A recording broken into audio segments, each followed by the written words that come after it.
Here we have it in the final version. This is the VW ID7 Tourer, the first electric Volkswagen estate wagon or Kombi, as we say in Germany. Recently, we've shown you the BMW 5 Series Touring as the new Kombi generation, the i5. Now it's VW's turn, and you can see here, this is the difference here. You can also see this aluminum, design element going all the way across. The sedan would be just continuing right there. It's also very beautiful styling. This one, of course, something different. And here with Thomas and Autogefuehl, we'll take you on a tour. How good is it? How does it relate to the competition?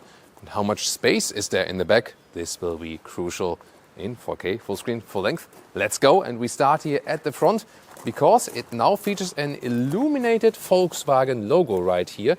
This is, by the way, also allowed in Europe now, but only if it forms one unit with the rest of the light design language in the front. That is a regular thing, governmental thing, you know what I mean. Then here, the main headlamp unit, optional, also equipped right here, the IQ light. This is the matrix LED. And then really nice light play also on the inside, really forming something like a human eye. Then the lower part here, it looks like a sports version, but this is the base actually here with the black contrast. There will be a sports version of that, GTX, very soon, so stay tuned here on Autogefuehl for sure. This color here is called Stonedwashed Blue. That's why I also switched to this t-shirt. It's one of my hobbies to dress accordingly to the vehicles. Then here the wheels. You start with 19-inch. These here are the optional 20-inch wheels. Optional later there will also be 21-inch wheels be available. There's one disadvantage here with the estate form. The ID7 Sedan, or it is a fastback actually because it has a real hatch that opens, has a CD value of 0.23. CD value is always better when it's lower. This one here, the estate, the ID7 Tourer, is at 0.25. So it's actually less aerodynamic. However, it's still good. And also with the two battery sizes, you have either 77 kilowatt hours net or 86 kilowatt hours net. And with a bigger battery, considering also the consumption we have scored, you can score something between 400 and 500 kilometers of real range or between 250 and 300 miles. It always depends, of course, on the weather condition and so on. With the smaller battery, then a little bit less. In the rear, also nice light signature here, the illuminated Volkswagen logo in red, and the light strip goes all the way through.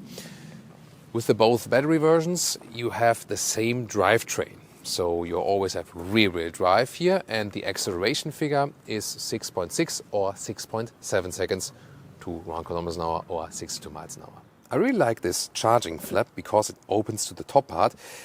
Doesn't mean that there's not getting rain on the inside. It's, it just happens, so it's actually also not too much of a problem. But here, this is quite good when I think about I have it in the basement garage maybe, and then the wall box is in front of the vehicle, and I have the cable right here. Then there's not the charging flap here, and I have to go like here or here with the cable. I can just put the cable right there. So I think it's a good idea actually, and having it manual, why not? The charging peaks are 175 kilowatt DC or 200 for the bigger battery. In both cases, it means clearly under 30 minutes, 10 to 80% state of charge. And as a sidekick, different color. This is Glacier White. Yeah, it doesn't appear that white also because of the white floor. It almost appears, like a little bit grayish. Yeah, but why not? Would you like this one or would you rather go for the blue color? Of course, there are even more colors available. I somehow like the old Volkswagen keys better. What about you? This high gloss black, not a fan of it.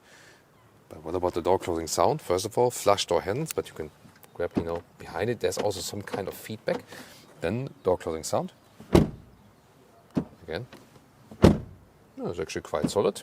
And then inside of the doors, this is also soft touch on the top part, even softer here, completely animal-free interior. Then here we have a bright microfiber, but you can also get a black one. And yeah, talking about difference to the BMW 5 Series, here you have felt on the inside of the door pockets, so that's actually good. Of course, it needed to be standard in this segment, definitely. Steering wheel, also new environmentally friendly and animal-friendly materials. Really good quality when you just feel that. Then these hashtag capacitive BS buttons on the steering wheel. They look cool, they're illuminated, but not so good to control it. Soft touch also here. And also then there's like this bright contrast on the inside. And the seats, you would start with base fabric seats. These ones are the optional seats with microfiber. ID7 sedans in the US have as an option full leatherette. In Europe, you always get the microfiber, and you can get it either dark or like this here with the bright. And I think it just looks lovely. And yeah, maybe it depends. If you have really young children, maybe the black seats would be more suitable, or then the US sedan, the leatherette seats. But here, I would definitely take them. I mean, I love that, the bright microfiber, and it feels nice and soft. You can put this lower part here longer, and they're super comfortable. I really have to say, they are among the best here at the moment. As for the comfort and ergonomics, it's really extremely comfortable. And I'm 189 and 6'2", and yeah, I'm that at the same time, right? Yeah, whatever. So here in the headroom, stays here and it's to the side, a little bit left, no problem for tall adults. This is also here a panoramic roof with electrochrome function, soon details to that, really amazing.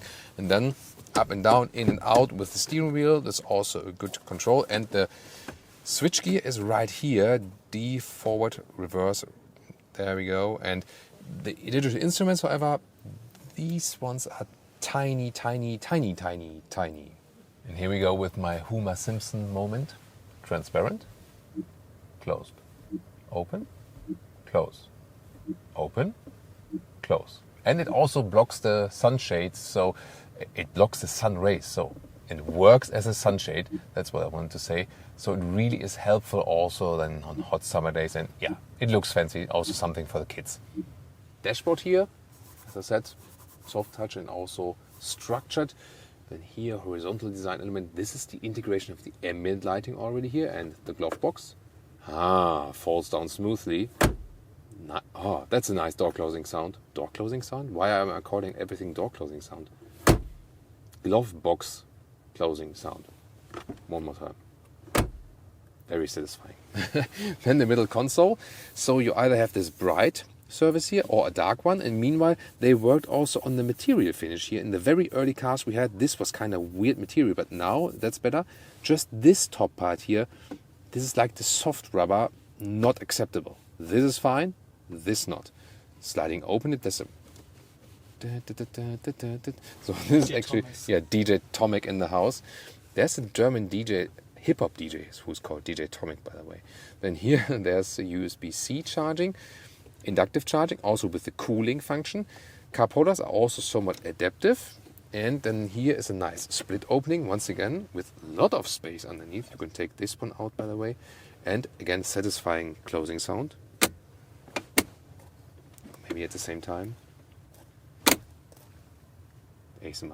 And here underneath the middle console, there's more space here. 15-inch infotainment system. Here, illuminated sliders now. Yeah, I mean, at least you can slide and not only do it here in the infotainment system. So you always have a somewhat hard element that stays where it is, actually. Seat heating and seat cooling is activated here or then here when it comes back again. This is the more complex menu, but you can also directly press here, for example, for the seat cooling. So good combination, microfiber plus seat cooling. This is here also a main menu. Pretty interesting and very important for EV customers here, charging. And then here you can not only set the charging goal, maybe to put a little less stress on the battery. Yeah, you can preheat the battery and then actually click a button here. And I was wondering, why can't I show that to you? Because the optimum rapid charging capability is already reached at the temperature the battery obviously has at the moment. That's interesting, for sure, but here this is a little bit low, but this is the reason it's only 92 because the battery is at 50%. So if the battery would be lower, then also the potential would be higher. New, however, is here, this button here in the top part. These are special wellness modes. So these are 3 preset programs. Fresh Up, for example. Now here you see this light bar in the front. Shows something. They have the visualization here when stationary. The AC is a little bit fresher. Then here the seat cooling becomes active so that you maybe wake up, and here the vents blowing some fresh air to my face now. So this is then when you're tired. for example. While driving, there will just be a stationary view. Then calm down is basically the opposite. So we have more like warmer tone. Also here the ambient lighting changes accordingly. For example, the seat heating is being activated. So this is also something.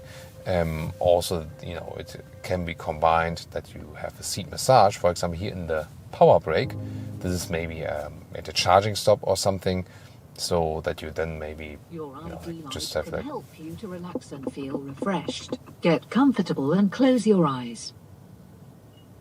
Okay, so I can close my eyes maybe, and the optional seat massage, by the way, is also really good. And news here, the Apple CarPlay integration really large. When you have Apple Maps in CarPlay, then you now also have arrows from the CarPlay navigation in the head-up display. Soon the infotainment system will, by the way, also get ChatGPT connection. Then you can talk to ChatGPT while driving and have some explanation of where you are, or for example get a story of that. If you don't want to talk to me anymore. If you don't want to talk to your passengers, yeah, Michelle is right. But here it's actually very well possible to talk to the passengers. Oh my God, what a hook. Isn't it incredible? Thank you so much. Here the legroom is really very good. Here these are the seats as I would be driving as a tall person. And here also headroom is of course more in the Tourer if you compare it to the Sedan. And the glass roof also helps. So this also gives you some more headroom. At the moment it's closed. Because it's very good Oh, wait a minute, it did open now, right? Just by turning on the ignition. That's clever, right? That when you turn off the ignition, it automatically closes, because then you have it standing somewhere and maybe you forget it to close it. And then there's a lot of sun. So this is actually a clever feature. I just found out about that now. Middle seat here, by the way. Let's test that one. Also worked. I mean, it's super spacious in here, so very good usage of the package. But of course, it's more comfortable here on these microfiber materials. Look at that. I mean, the rear seat is designed like a front seat. I love that. Then here in the middle part, this is not adaptive though here for the cup holders, but we have a ski hatch I can pull down like this, and then the middle console is here. Beep beep beep. This is then if the car's even this ignition phase doesn't work, obviously, for maybe it's locked here in the rear or something. So this wouldn't be Autogefuehl if I would just say okay, that's the way it is. No, I want to find out what the reason for that is here. The rear climate unit was locked and then I have to unlock it first. I can also control it from the front. However, now that it's unlocked from the rear like this, and also control the seat heating, for what reason would you need to lock the rear climate unit? Well, I guess if you're a family father or mother and have a couple of young children, you maybe know why that function exists. Ooh, there we have it again, the Illuminated logo, and we touch it here underneath to open the hatch. By the way, heat pump, just want to note that. About the heat pump, it's an option. Just our guys in Sweden. Best greetings to all our fans from Sverige.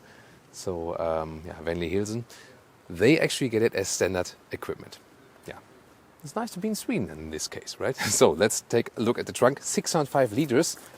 When exactly, I'll soon show you when that applies.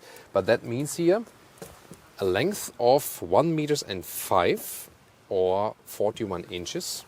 And here the width is about 1 meter or 40 inches. And very important also for all our dog owners, 67 centimeters in height or 26 inches. So this 605 liters is not like this. It needs to be in the cargo position. So I put this one here, and then there's like a metal I put out, and then I put it back. You see here the difference? This is the so-called cargo position, this not. It's hardly visible here, but it makes some difference in the cargo volume, definitely. Very interesting feature as well. And the even more interesting thing is that this volume here means 70 liters more than the ID7 Sedan and 35 liters more than the BMW i5 Touring. obviously this is way less expensive than the BMW i5 Touring. So interesting, of course, due to the package. The BMW 5 Series uses all of the drivetrains, combustion engine and EV. This one here, dedicated EV platform, shorter front hood. So at the even shorter length, you can house the same or even more luggage space, and of course also space for the passengers. What else? Here, this top cover here, this can be slid like this or like this. So this is possible. Then you can fold the seats completely like this, no matter if they're in cargo position or not. Yeah, I know. This is now German efficiency with my classic ruler. Well, it's not efficient, but so it is very much visible, I would say. So this is like 190 meters or 74 inches to the front seats. So almost 2 meters. Good result. And of course, the famous towing hook here on the left side. We can pull this one here, and then it's half automatic. It's not fully automatic like this. So there we go.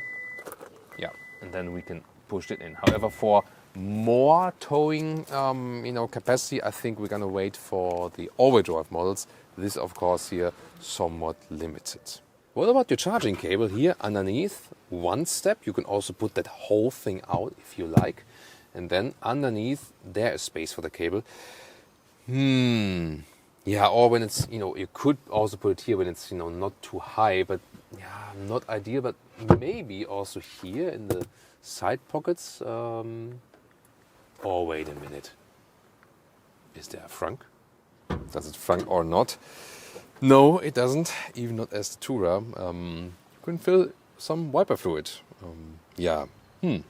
About that. We did some, survey here on our channel, and EV customers definitely do want a Frunk. So I don't understand why not more manufacturers pay attention to that. Pricing is, of course, very interesting. This year, the ID7 Tourer will start, as a German example price, under 55,000 euros. If we compare, for example, to a Tesla Model 3, yeah, that's of course way more expensive. Then again, this is also the longer vehicle in that respect, from the length more against the Tesla Model S. Still, it is also a competitor vehicle, no doubt about that. Maybe not necessarily as a Tourer, but more as a sedan. The Tourer, if we compare the direct prices, Tourer and sedan, the Tourer will be around 1,000 euros more expensive. Now you wonder, wait a minute, was the sedan not more expensive? That's the only reason for that, is that the Tourer also starts at a lower trim. So you can get this one as a lower spec already. That's why there's a lower entry price. But if you spec both the very same way, the Tourer will be a little bit more expensive. Well, you also get more luggage space for that, right? Yeah. But then actually less aerodynamics. So yeah, that's then up to you which one you pick. With the sedan that is also available in the Northern American market, we already did an extensive driving test, also in bad weather conditions. You should check it out right now. Or, yeah, maybe another German electric estate, the i5 Touring.